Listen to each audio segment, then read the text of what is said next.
আমার এই ছোট্ট মিনি ব্লগে তোমাদের সবাইকে স্বাগতম। তো বন্ধুরা দেখো, বিকেলে কিন্তু একটু ঘুরতে বেরিয়েছিলাম। তোমাদের দাদাভাই ঘরে বাজার থেকে আসার পরে কিন্তু ও মাছ ধরার জাল দিয়ে ফেলেছিল, তো ওগুলো তুলতে যাবে। তাই বলছিলাম ওকে যে আমাদেরকে একটু নিয়ে যাও, নৌকা চড়াও। তো প্রথমে না বলেছিল, পরে হ্যাঁ বলে দিয়েছে। তাই আমি আর আমার মেয়ে চলে গেলাম। আর এই যে নৌকাটা দেখছো কিসের উপরে জানো? আমাদের এখানে কিন্তু ক্ষেতের জমিন, আমাদের নয়, আমাদের গ্রামের সবেরই ক্ষেতের জমিন। আর এখানে পুরো ধানের চারা কিন্তু জলে ডুবে গিয়েছে। আর ক্ষেত হবে না, এবার ধান গৃহস্থ কিচ্ছু হবে না, কী খাবো কিছু বুঝতে পারছি না। তো জল কমার পরে কি হবে কি না এটা কিন্তু এখনও বোঝা যাচ্ছে না। তো যাই হোক বন্ধুরা, এই যে ছোটোখাটো মিনি ব্লগটা দেখছো তোমরা, এটা কিন্তু বৃহস্পতিবারে বিকেলের একটু বেরিয়েছিলাম, তাই করে নিয়েছি। আমি তো ভাবতে পারছিলাম না আগে যে আমি বেরোবো, তাই আর কি।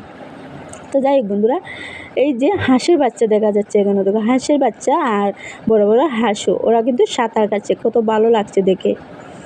তো আমি যে